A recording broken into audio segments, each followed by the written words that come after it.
வணக்கம். வேந்தரின் இளங்கதிர் முற்பகல் செய்திகளுக்காக ஆர்த்தி. முதலில் தலைப்புச் செய்திகள். 25ஆம் தேதி அனைத்துக் கட்சி கூட்டம், திமுக அழைப்பு.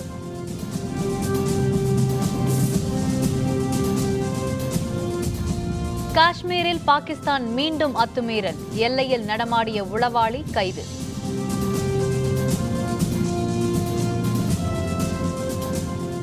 முதல்வர் ஜெயலலிதா உடல்நிலையில் நல்ல முன்னேற்றம், பேசுகிறார் என அப்பல்லோ மருத்துவமனை அறிக்கை.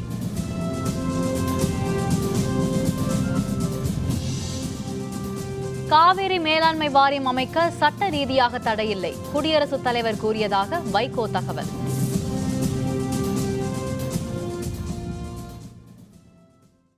காவிரி பிரச்சினை தொடர்பாக அடுத்த கட்ட நடவடிக்கை பற்றி விவாதிப்பதற்காக வரும் 25ஆம் தேதி அனைத்துக் கட்சி கூட்டத்துக்கு திமுக அழைப்பு விடுத்துள்ளது.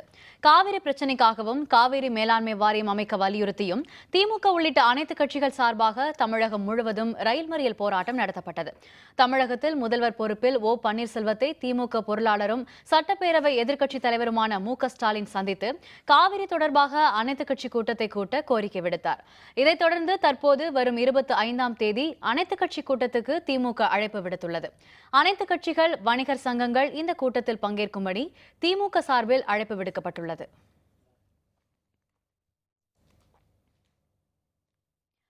திமுக அழைப்பு விடுத்துள்ள அனைத்துக் கட்சி கூட்டத்தில் காங்கிரஸ் பங்கேற்கும் என தமிழ்நாடு காங்கிரஸ் கட்சி தலைவர் திருநாவுக்கரசர் செய்தியாளர்களிடம் தெரிவித்தார். திமுக வரும் 25ஆம் தேதி அனைத்துக் கட்சி கூட்டத்துக்கு அழைப்பு விடுத்துள்ளது.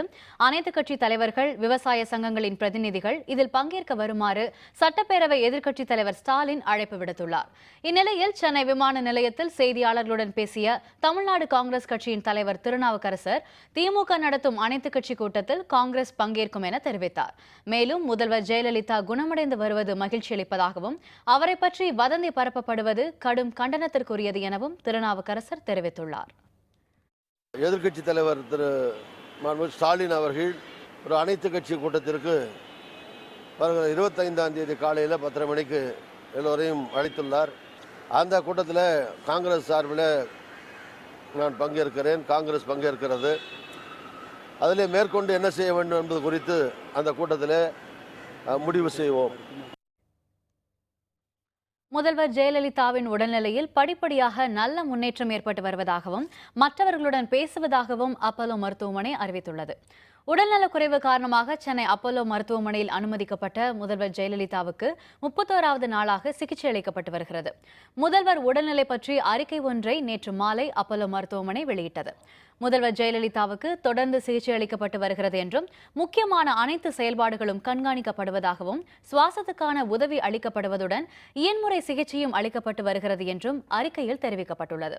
முதல்வர் ஜெயலலிதாவுக்கு தீவிர கண்காணிப்பு குழு மருத்துவர்கள், மூத்த இதய சிகிச்சை வல்லுநர்கள், நெஞ்சக மற்றும் சுவாசத்துக்கான மருத்துவர்கள், தொற்று நோய்கள் துறையின் மூத்த ஆலோசகர்கள், சுரப்பிகள் மற்றும் நீரிழிவுக்கான மருத்துவர்கள் சிகிச்சை அளித்து வருகின்றனர் என்றும் அறிக்கை குறிப்பிட்டுள்ளது.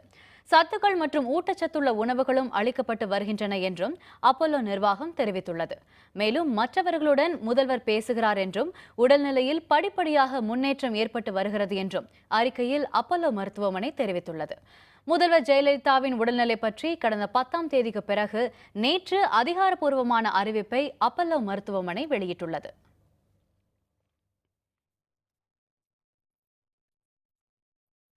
காஷ்மீரின் ஆர்எஸ்புரா பகுதியில் பாகிஸ்தான் இன்று மீண்டும் அத்துமீறி தாக்குதல் நடத்திய நிலையில் எல்லையில் பாகிஸ்தான் உளவாளி ஒருவர் பிடிபட்டார். ஆக்கிரமிப்பு காஷ்மீருக்குள் நுழைந்து இந்திய ராணுவம் நடத்திய துல்லிய தாக்குதலுக்கு பின் பாகிஸ்தானின் அத்துமீறல் அதிகரித்து வருகிறது. 36 முறை ஊடுருவல் மற்றும் அத்துமீறல்களை பாகிஸ்தான் நடத்தியுள்ளது. காஷ்மீர் எல்லைப் பகுதியில் தொடர்ந்து பதற்றம் நிலவி வரும் நிலையில் ரஜௌரி பகுதியில் ஊடுருவ முயன்ற பாகிஸ்தானின் ரேஞ்சர் எல்லைப்படை வீரர்கள் 7 பேரை இந்திய ராணுவம் சுட்டுக் கொன்றது. தீவிரவாதி ஒருவரும் சுட்டுக் கொல்லப்பட்டார். இந்நிலையில் காஷ்மீரின் ஆர்எஸ்புரா பகுதியில் பாகிஸ்தான் இன்று மீண்டும் போர் நிறுத்த விதிமீறி தாக்குதல் தொடுத்தது. இது 36 மணி நேரத்தில் நடந்த 5வது அத்துமீறல் என்பது குறிப்பிடத்தக்கது. இதனிடையே காஷ்மீரின் சம்பா பிரிவு ராம்கார் பகுதியில் பாகிஸ்தான் உளவாளி என கருதப்படும் போத்ராஜ் என்பவரை ராணுவத்தினர் கைது செய்தனர். போத்ராஜ் காஷ்மீரின் ஆர்னியா பகுதியைச் சேர்ந்தவர் என்பது தெரியவந்தது. அவரிடமிருந்து 2 செல்போன் சிம் கார்டுகளும் வரைபடம் ஒன்றும் பறிமுதல் செய்யப்பட்டது. கைது செய்யப்பட்ட போத்ராஜ் பாகிஸ்தான் உளவாளி என உறுதியாக கருதப்படுகிறது. கடந்த ஆகஸ்ட் மாதம் ராஜஸ்தானில் இதேபோல உளவாளி ஒருவர் கைது செய்யப்பட்டது குறிப்பிடத்தக்கது. Our spy network is very fantastic, which has been instrumental in catching this spy. He is also a live example for us to show the world, and we will be we'll come to know where all are the terrorists planning their activities from his information, and we can act accordingly. I think this is a very big fish that we have caught. இலங்கை யாழ்ப்பாண மாவட்டத்தில் யாழ் பல்கலைக்கழக மாணவர்கள் 2 சுட்டுக் கொன்ற 4 காவலர்கள் கைது செய்யப்பட்டுள்ளனர். இலங்கையின் வடபகுதி மாவட்டம் யாழ்ப்பாணம். இங்குள்ள குளப்பெட்டி பகுதி கொக்குவில் என்ற இடத்தில் உள்ள சோதனை சாவடியில் யாழ் பல்கலைக்கழக மாணவர்கள் விஜயகுமார், நடராஜா கஜன் என்ற 2 அங்கு பாதுகாப்பு பணியில் நிறுத்தப்பட்டிருந்த காவல்துறையினர் நேற்று சுட்டுக் கொன்றுள்ளனர். மாணவர்கள் விபத்தில் பலியானதாக காவல்துறையினர் கூறி வந்த நிலையில் மாணவர்களில் ஒருவரது உடலில் இருந்து துப்பாக்கி குண்டுகள் எடுக்கப்பட்டுள்ளன. இது தொடர்பாக சோதனை சாவடியில் இருந்த காவல்துறையினர் 5 பேர் கைது செய்யப்பட்டுள்ளனர். இந்த படுகொலைகள் தமிழர் பகுதிகளில் அதிர்ச்சியை ஏற்படுத்தியுள்ள நிலையில் இது பற்றி சுதந்திரமான விசாரணை நடத்தப்பட வேண்டும் என்று தமிழ் தேசிய கூட்டணி கோரிக்கை விடுத்துள்ளது.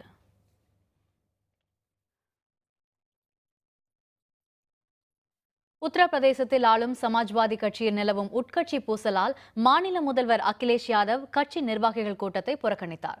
உத்தரப்பிரதேச மாநிலத்தில் முலாயம் சிங் யாதவின் தம்பியும் சமாஜ்வாதி கட்சி தலைவருமான சிவபால் யாதவுக்கும் முலாயம் சிங் யாதவின் மகனும் முதல்வருமான அகிலேஷ் யாதவுக்கும் இடையில் மோதல் போக்கு நீடித்து வருகிறது. இந்நிலையில் உத்தரப்பிரதேசத்தில் அடுத்த ஆண்டு நடைபெறவுள்ள சட்டப்பேரவை தேர்தல் குறித்த ஆலோசனை கூட்டத்தை மாநில தலைவர் சிவபால் யாதவ் கூட்டியிருந்த நிலையில் இந்த கூட்டத்தை அகிலேஷ் யாதவ் புறக்கணித்துள்ளார். அதுபோல அடுத்த மாதம் 5ஆம் தேதி கட்சியின் வெள்ளி விழா கொண்டாட்டத்துக்கான ஏற்பாடுகளை வேகப்படுத்துமாறு சிவபால் யாதவ் கேட்டுக்கொண்ட நிலையில் அரசின் சாதனைகளை விளக்கி அடுத்த மாதம் 3ஆம் தேதி ரத யாத்திரை தொடங்க உள்ளதாக முலாயம் சிங் யாதவிற்கு அகிலேஷ் கடிதம் எழுதியுள்ளார். இதனால் வெள்ளி விழா கொண்டாட்டத்தை அவர் புறக்கணிப்பது தெளிவாகியுள்ளது. அகிலேஷ் யாதவ் புதிய கட்சி தொடங்கும் திட்டத்தில் இருக்கிறார் என உறுதியாகாத தகவல்கள் தெரிவிக்கின்றன.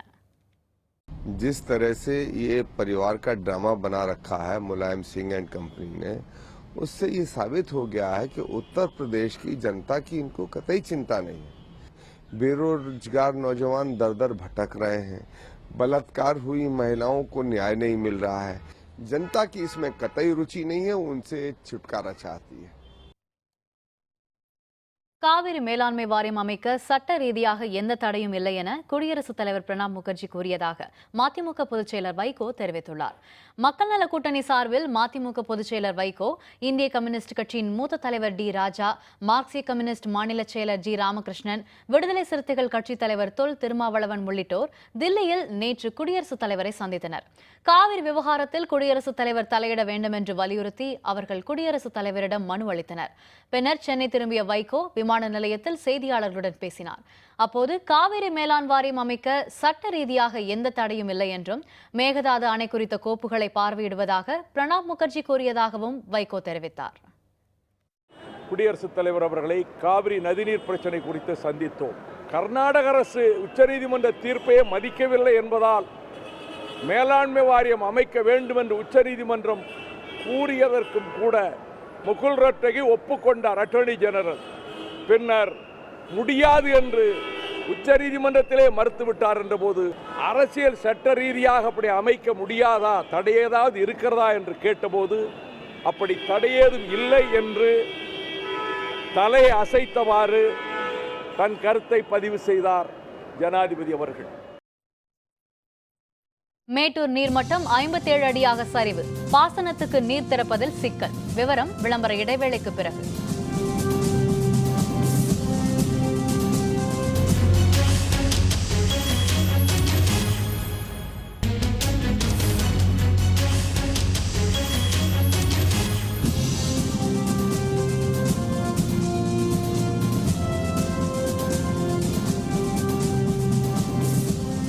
செய்திகள் தொடர்கின்றன. டெல்டா பாசன பகுதிகளுக்கு அணையிலிருந்து வினாடிக்கு 12,000 கன அடி நீர் தொடர்ந்து திறக்கப்படுவதால் மேட்டூர் அணையின் நீர்மட்டம் 57 அடியாக குறைந்துள்ளது. டெல்டா பாசனத்திற்காக மேட்டூர் அணை கடந்த 20ஆம் தேதி திறக்கப்பட்டது. டெல்டா பாசனத்திற்காக தொடர்ந்து 12,000 கன அடி நீர் திறக்கப்படுவதால் அணையின் நீர்மட்டம் வேகமாக குறைந்து வருகிறது. தற்போது அணையின் நீர்மட்டம் 57.37 அடியாகவும் நீர் இருப்பு 22.76 டிஎம்சியாகவும் உள்ளது. கர்நாடக அரசு காவிரியில் தண்ணீர் திறந்துவிட முடியாது என மீண்டும் அறிவித்துள்ளதால் மேட்டூர் அணையிலிருந்து டெல்டா பாசனத்திற்கு தொடர்ந்து தண்ணீர் திறந்துவிட முடியாத சூழ்நிலை ஏற்பட்டுள்ளது.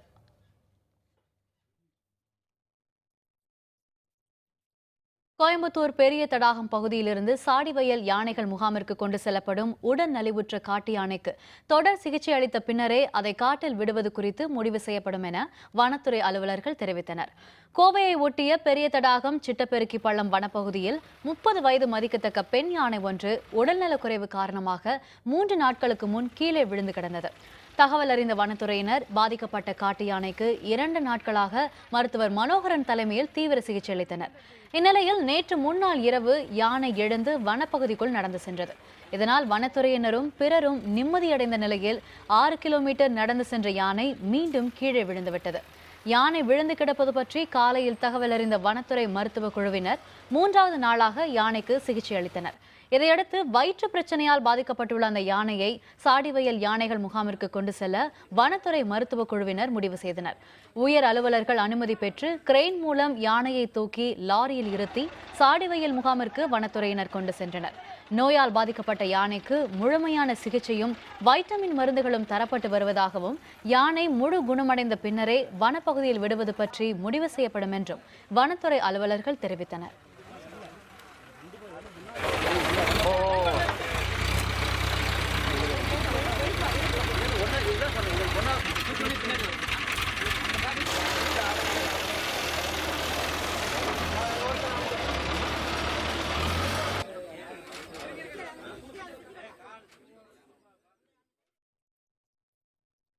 தமிழகத்திலேயே முதல் முறையாக நீலகிரி மாவட்டத்தில் பழங்குடியினர் பள்ளியில் தேசிய மாணவர் படை அறிமுகம் செய்யப்பட்டுள்ளது.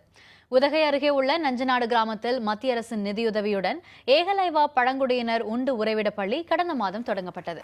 இங்கு நீலகிரி மாவட்ட என்சிசி சார்பில் தேசிய மாணவர் படை துவக்க நிகழ்ச்சி நடைபெற்றது. இதில் மாவட்ட என்சிசி கமாண்டன்ட் ராவத் சிறப்பு அழைப்பாளராக பங்கேற்று கொடியேற்றி வைத்து மாணவ மாணவிகளுக்கு வாழ்த்து தெரிவித்தார். இதனைத் தொடர்ந்து பழங்குடியின மாணவ மாணவிகளின் கலை நிகழ்ச்சிகள் நடைபெற்றன.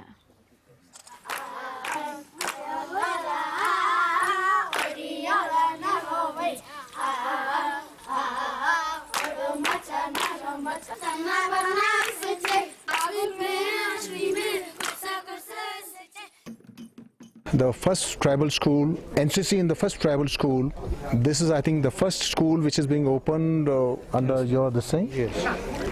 Have a full-fledged NCC activities in the school.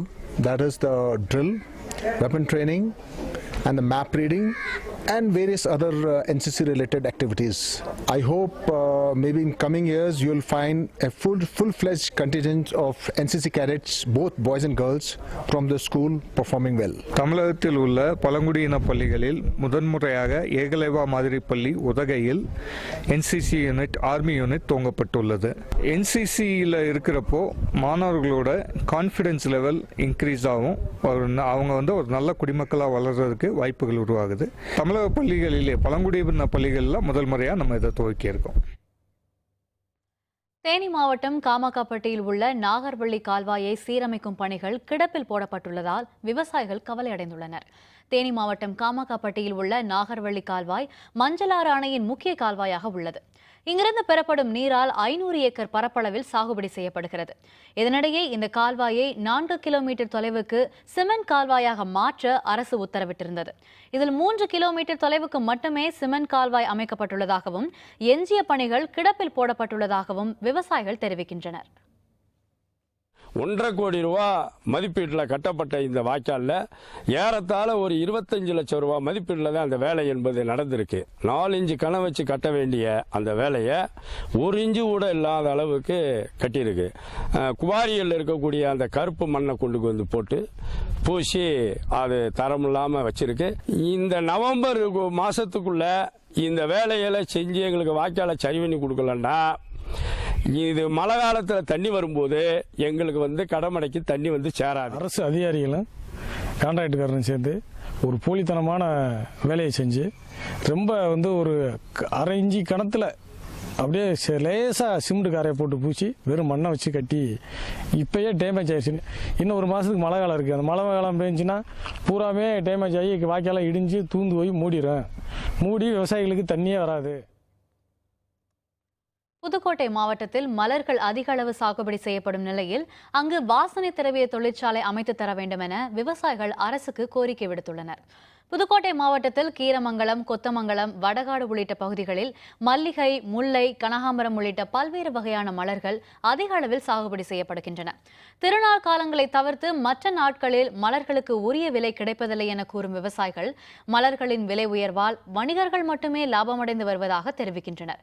மேலும் பல ஆண்டு கோரிக்கையான வாசனை திரவிய தொழிற்சாலையை விரைவில் அமைத்து தர வேண்டும் எனவும் விவசாயிகள் கோரிக்கை விடுத்துள்ளனர். மல்லி நல்லா எல்லாருமே விவசாயம் பண்ணுறோம், நல்லா வருமானம் வாங்குறோம், எதுவுமே சரியாக வரல. விலையும் ரொம்ப கம்மியாக தான் வைக்கிறாங்க. மல்லி வச்சு எடுக்கிறத கொத்தமங்கலம் கிராமம், வடகாடு, கீரமங்கலம், மாங்காடு, அணவையை இந்த பக்கம் பூரா இருக்குது. ஆனால் இருந்தும் எங்களுக்கு பயன் அடையலை.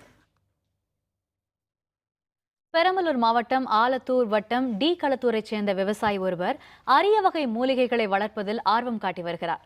பெரம்பலூர் மாவட்டம் டி களத்தூரைச் சேர்ந்த விவசாயி மோகனகிருஷ்ணன் இவர் காக்கை கொல்லி, சிறுதேக்கு, கோபுர தீபம், வாத்துப்பூ, கீரிப்பூண்டு, அதிமதுரம் உள்ளிட்ட 500க்கும் மேற்பட்ட அரிய வகை மூலிகைகளை வளர்த்து வருகிறார். இருமலுக்கு பயன்படும் அப்பக்கோவை, வயிறு தொடர்பான பிரச்சனைகளை தீர்க்கும் கள்ளிமுடையான், மஞ்சள் காமாலையை போக்கும் அவுரி போன்றவற்றையும் இவர் வளர்க்கிறார்.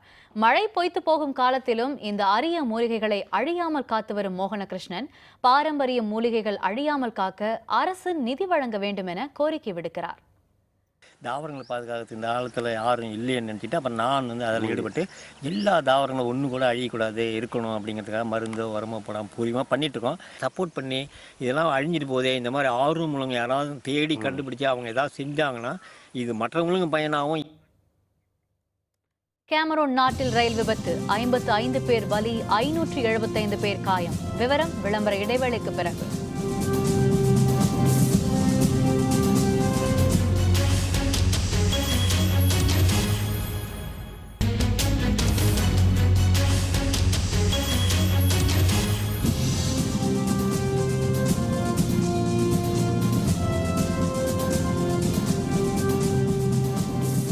செய்திகள் தொடர்கின்றன. இனி அயலக செய்திகள்.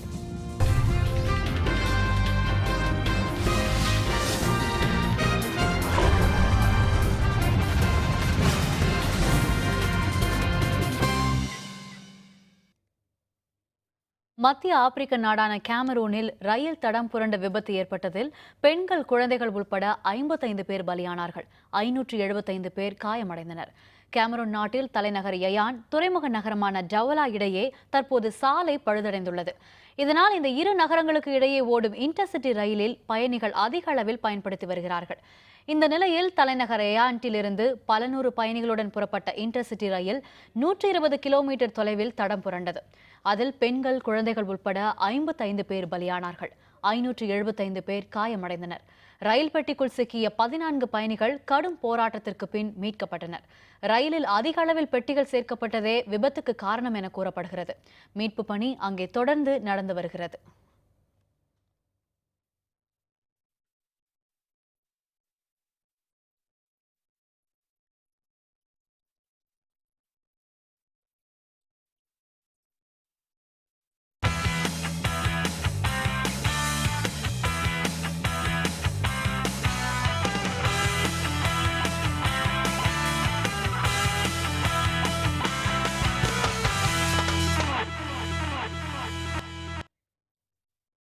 கன்னியாகுமரி மாவட்டம் நாகர்கோவிலில் நடைபெற்று வரும் கல்வி மாவட்ட அளவிலான தடகள விளையாட்டுப் போட்டியில் 71 பள்ளிகளைச் சேர்ந்த மாணவ மாணவிகள் பங்கேற்று திறமைகளை வெளிப்படுத்தி வருகின்றனர்.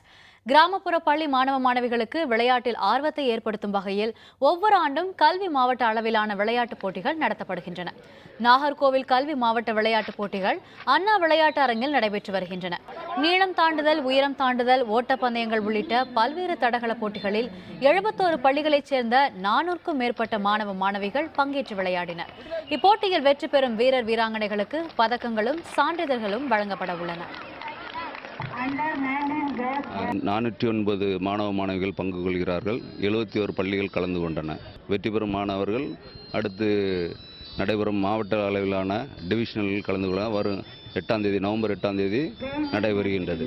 முதல் பரிசு தங்க மெடல், 2ஆம் பரிசு வெள்ளி மெடல், 3ஆம் பரிசு பிரான்ஸ் மெடல். மீண்டும் தலைப்புச் செய்திகள். 25ஆம் தேதி அனைத்துக் கட்சி கூட்டம், திமுக அழைப்பு.